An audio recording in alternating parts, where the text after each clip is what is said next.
The Turkish Republic of Northern Cyprus this month is celebrating 46 years since Turkey's military intervention on the island. Many people here say had Turkey not intervened back then, Turkish Cypriots would have been massacred. But even decades after that event, the Turkish and Greek Cypriots have failed to reach a solution. I'm Hasan Abdullah and I talk to the Prime Minister of Turkish Republic of Northern Cyprus, Ersin Tatar, one-on-one. Prime Minister, you were born in the same year as the island declared independence. Now, typically what we find is whenever someone talks about the Cyprus issue, particularly in the West, the general narrative is that the problem somehow started after the 1974 Turkish intervention, but clearly there's a history that goes beyond that. What are your memories of growing up as a Turkish Cypriot on this island at a time when the Turkish Cypriots were being targeted? Basically, I have very fresh memories. It's been nearly 60 years, but I still have fresh memories because there's so much in me. As a child, I remember refugees. As a child, I remember how the Greek Cypriots attacked the Turkish Cypriots because as I was a young boy, I remember hearing they want to kill the Turkish Cypriots. They want to get rid of the Turkish Cypriots. They want Cyprus as a Greek island. This was what I was hearing when I was 2 or 3 years old, and I still remember that because out of fear, out of worry, and how people around me, including my parents and my grandparents, how they acted and reacted to all these things that were going on around us. As a child, that has been embedded in me, and that's how I was brought up. And when we talk about the Cyprus problem and things around it, I still feel the same excitement. That's why I make speeches with a lot of excitement, and sometimes people say, why is this chap raising his voice? It's all because of my character, how it's been developed since a young kid. And therefore, this is the answer to your question, that the Cyprus problem starts much before 1974. In fact, as you know, this was an island ruled by the Ottomans.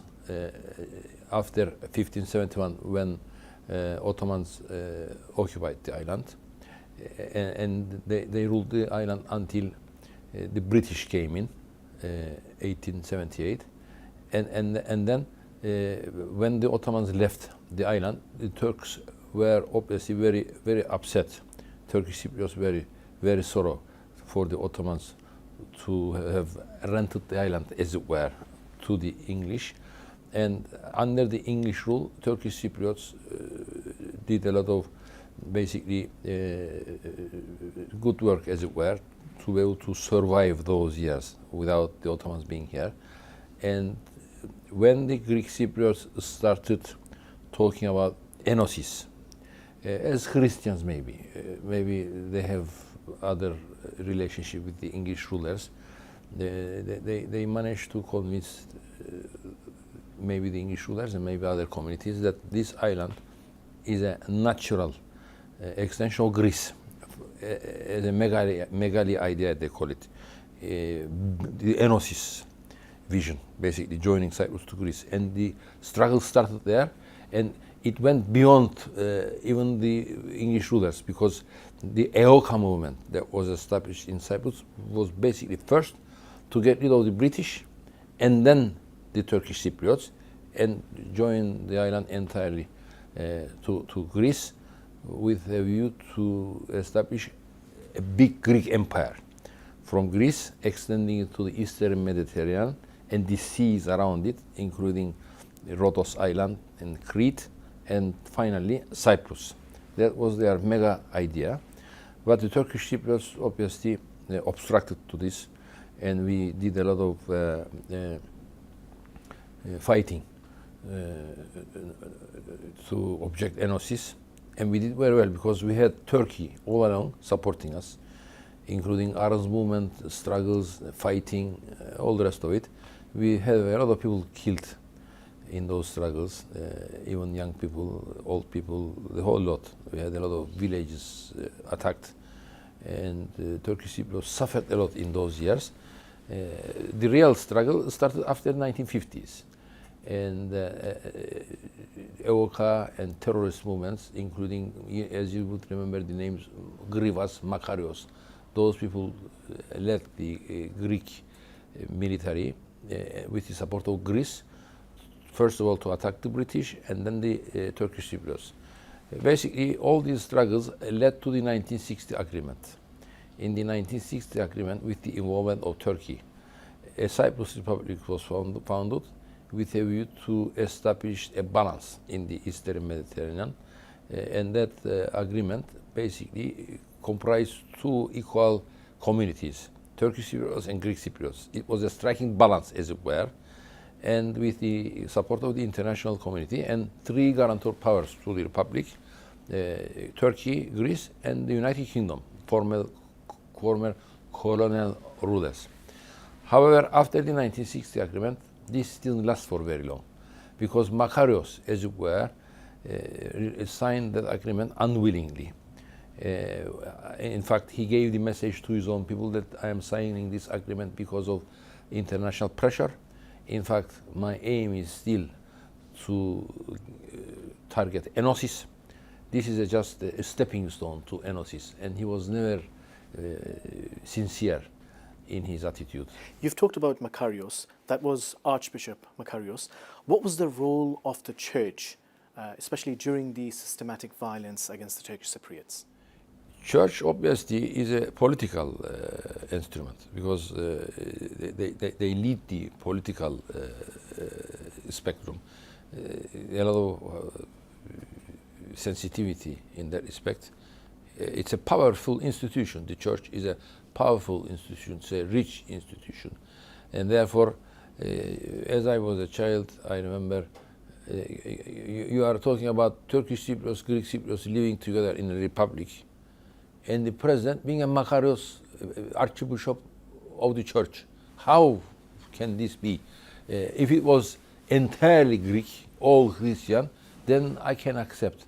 But in a Cyprus Republic newly founded, with equal status for the Turkish Cypriots Muslim community and Greek Cypriots Christian community, the president to be an archbishop of the church is something that obviously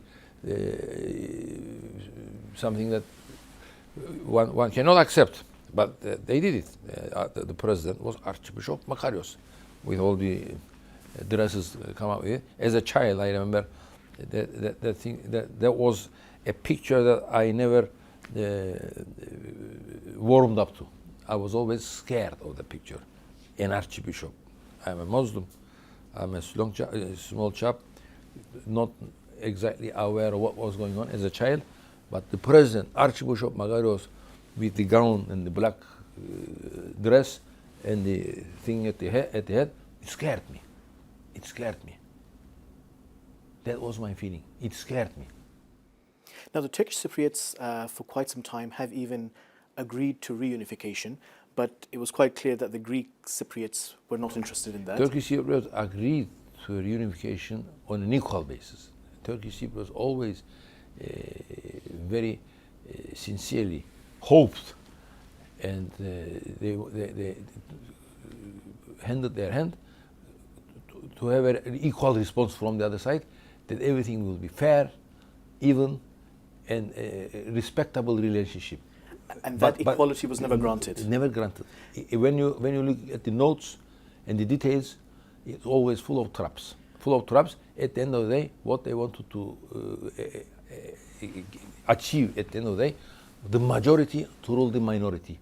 The majority to be the dominant partner, the minority to be the weaker partner, and over time, with the Turkish withdrawal from the island gradually, and Turkish influence in time basically coming down to zero, Turkish influence, the majority will rule the minority, and over the years, this place will become a Greek federal republic. Well, that's the game. That's the game. The Greek Cypriots have actually viewed the Turkish Cypriots as a community, not as a political equal. So, with that reality in sight, how do you go into negotiations knowing that you're not even viewed as an equal partner? Basically, as a gesture of goodwill. Denktash has always said this, but Turkey being involved, Turkey being an international power, Turkey has a lot of interests in the world, and therefore we had to be seen to be negotiating to achieve a fair agreement that would appease everybody. Therefore, we did it. We did it knowing that these years will probably be wasted because they are getting stronger, because they are a recognized state in the south. In fact, according to our Turkish Cypriot friends who know the background, if there is an invasion, it's the Greek Cypriot invasion of the Republic of Cyprus, because we have vested rights in that Republic of Cyprus, the internationally recognized state, and the mechanisms that go with it. It's something that the Turkish Cypriots are a partner of. However, they invaded it and they use it explicitly 100% for their own benefit. Therefore, there's a very unfair treatment here. However, nothing we can do about it. We always contributed our best to these international talks. As I told you a few minutes ago, the Annan plan, we said 65% yes, 35% no, but the Greek Cypriots said 75% said no to the Annan plan, and very unfairly they were rewarded by being admitted into Europe as a full member after they said no to the Annan plan. This is very unfair. So can the Turkish Cypriots now accept anything less than a two-state solution? That's my theory. My party and my government, we support two-state solution after all these years and after all this sacrifice. Because when you look at the realities of Cyprus, as I've been telling you, a federal structure that will consist of what the international community and Greeks aspire, without Turkey being involved as a third power, as they say, in Europe, that's very dangerous for the Turkish Cypriots. Therefore, for our security, for our peace of mind, and for our national aspirations and Turkey's expectations, because Turkey, when you look back at the history, 1571 is the date when Ottomans came in, and Turkey is the leading country of this region. It's only 40 miles away from Turkey. Cyprus, the island, is only 40 miles away from Turkey. When you look at the map, this place is very, as a proximity, very near Turkey. Therefore, Turkey has got vested and historical interests in the island. Therefore, no one has the right to ignore Turkey's interests. And Turkey is now a guarantor power. And it's not up to the others to challenge that, because Turkey's guarantorship as a guarantor power has been achieved through international agreements and the history of the place. Therefore, Turkey will always be involved. Turkey will always have a say as to what happens here. And Turkey's attitude in the last few years is getting stronger because of what's been going on in the Eastern Mediterranean after the Libya agreement. A lot of things have been changing. The map, the exploratory rights of oil, gas, and all the other strategic interests have been changing dramatically. And Turkey is a forceful actor in all this. Therefore, as Turkish Cypriots, for our own interest, we say that our close relationship with Turkey is very important. And in the future, if a new order will be restored, in this new order, we should have a good say, and we should have basically our next generation as an equal partner of all this exercise. Otherwise, we will be losers. And we after all these years, and I've made a statement yesterday, in 1960, we did not have a state. All of a sudden, after the British left, we became co-founders of the Republic of Cyprus. But now, after 60 years from 1960, we are now 2020, after 60 years, we have our own state, Turkish Republic of Northern Cyprus. Therefore, no one has the right to tell us to abolish our state and join a republic or federal republic that we will never know what will happen in the future. We want guarantee. We want confidential status. We want to be confident of our future. No, there was an agreement, an understanding in 1960 that between the Turkish Cypriots and the Greek Cypriots when the British were leaving, that no single community would unilaterally declare themselves as the Republic. Despite that, the Greek Cypriots declared themselves as the Republic. The European Union accepted them. Why was that? And do you have any legal avenues that you can pursue at this point in time? This is a political fight.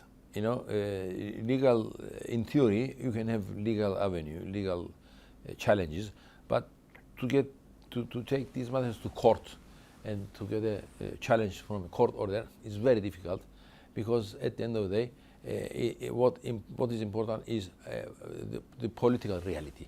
Political reality is that Greek Cypriots are down there.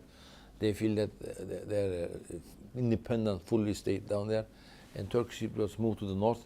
There is this Turkish Republic of North Cyprus, fully recognized by Turkey, and that's enough for us. You believe me.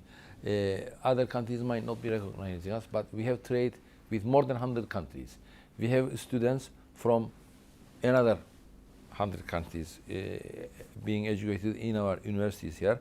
Therefore, the reality is that whether politically they recognize or not, they have come to the point where they accept our existence. A lot of countries in the world, more than 100, accept the existence and the reality of the Turkish Republic of Northern Cyprus.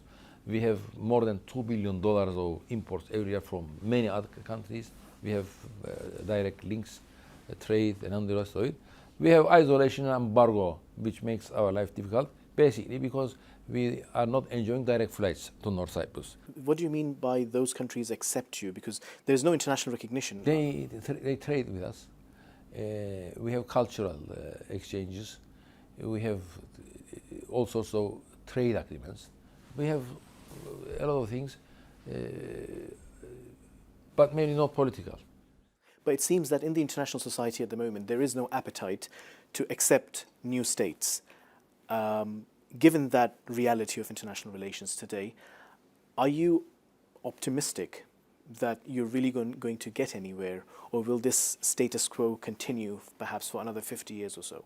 When you look at the reality of Cyprus and how our relationship has developed with Turkey, we believe that our existence as a state and independence as a community is far more important than anything else, because the other option we have is joining the Greeks in a federal republic, as I have been telling you, and in that federal republic within Europe, Turkey is out, and Turkey's protection, Turkey's support, those contributions to the Turkish Cypriots will disappear, and we will be in a riskier and poorer position. Therefore, although we might not have political recognition for the reasons you have just explained, I believe that in the long run, our fight for independence, our fight for existence as an independent and a separate state in the north of Cyprus for Turkish Cypriots is a more honorable option,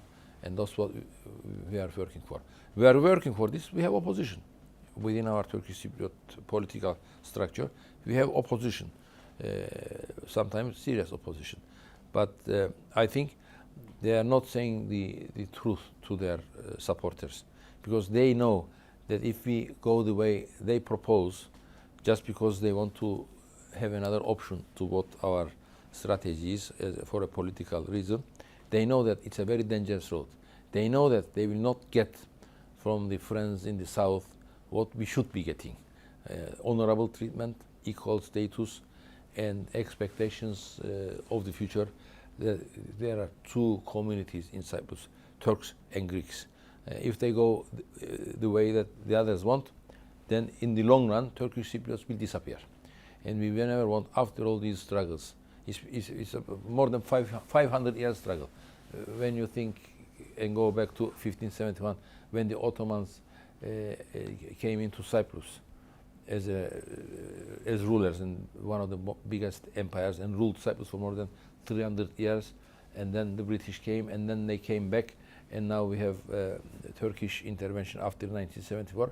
when you look at the historical developments, Turkish Cypriots and Turkey have and should have a lot of invested rights in Cyprus. We should never give up. Now, some of the people I've been talking to, those who are very well aware of the realities in the Greek-administered Cyprus, they've been saying that the way the current generation, the new generation, is being brought up by the Greek Cypriots is that hatred of Turkish Cypriots is being instilled in them, and they're basically happy with the current status quo. So they'd rather leave Turkish Republic of Northern Cyprus hanging as it is at the moment, and they don't really have any incentives to reach any solution. Well, I've been telling you about this in this program.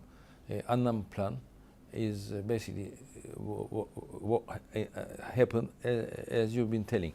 Annan plan. So how do you go from there? Annan plan gave a lot to the Greek Cypriots, as it were, but they refused it because they did not want to share a federal structure with the Turkish Cypriots. They don't want to share with the Turkish Cypriots. They want to be the rulers.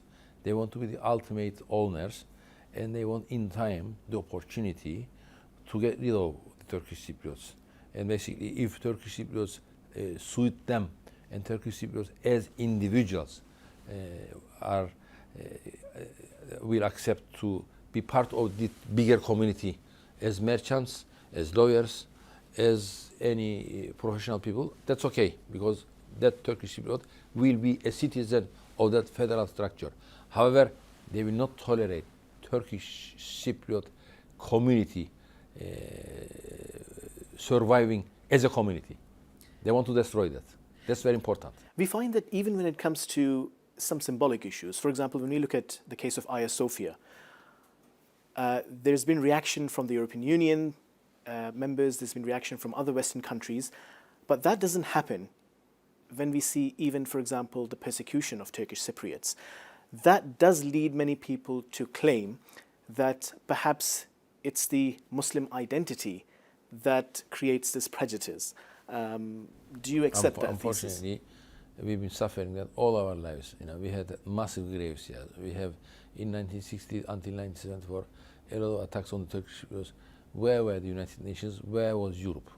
These are all basically issues discussed in the Turkish Cypriot circles every day. Because as a Muslim community, as you've been just saying, we have been very unfairly treated, and we have not had the international support that we should have had.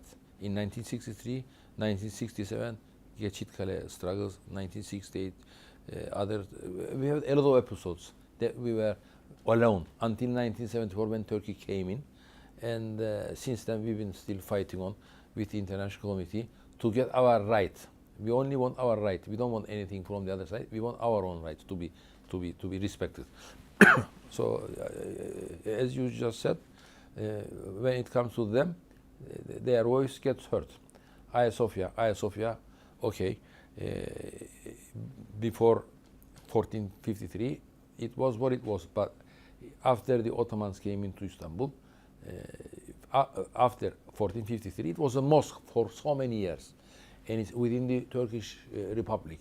And Turkish Republic and the authorities ruling Turkey said that this could be used as a mosque, and therefore everybody should respect that. Finally, what would be your message to the international community? What should the international community do, especially in the interest of regional peace and stability? Yes, as I've been telling you, for the sake of regional stability, and therefore peace to continue and exist, they should respect the facts of Cyprus. Always I say, you have to look at the reality. If you ignore the reality and get involved in politics and vested interests, you might end up in a position where you regret being involved. Therefore, we should look at the realities of Cyprus. The reality of Cyprus is that you have two communities, Turkish Cypriots, Greek Cypriots. At the moment, through historical events, the Greek Cypriots live down in the south. They have their own administration. Turkish Cypriots live in the north. They have their own administration. And since 1974, when Turkey came in and populations exchanged, it's been 46 years. Anybody who was 10 years old in 1974, he is now 56 years old, and he has grandsons and granddaughters. And therefore, things have so dramatically changed.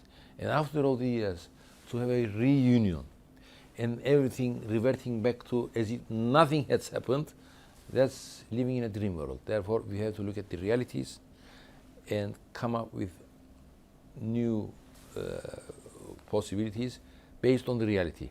My vision, my assessment is that after all these years, we should have two states living side by side, respecting each other. Prime Minister, good to have you on TRT World. Thank you.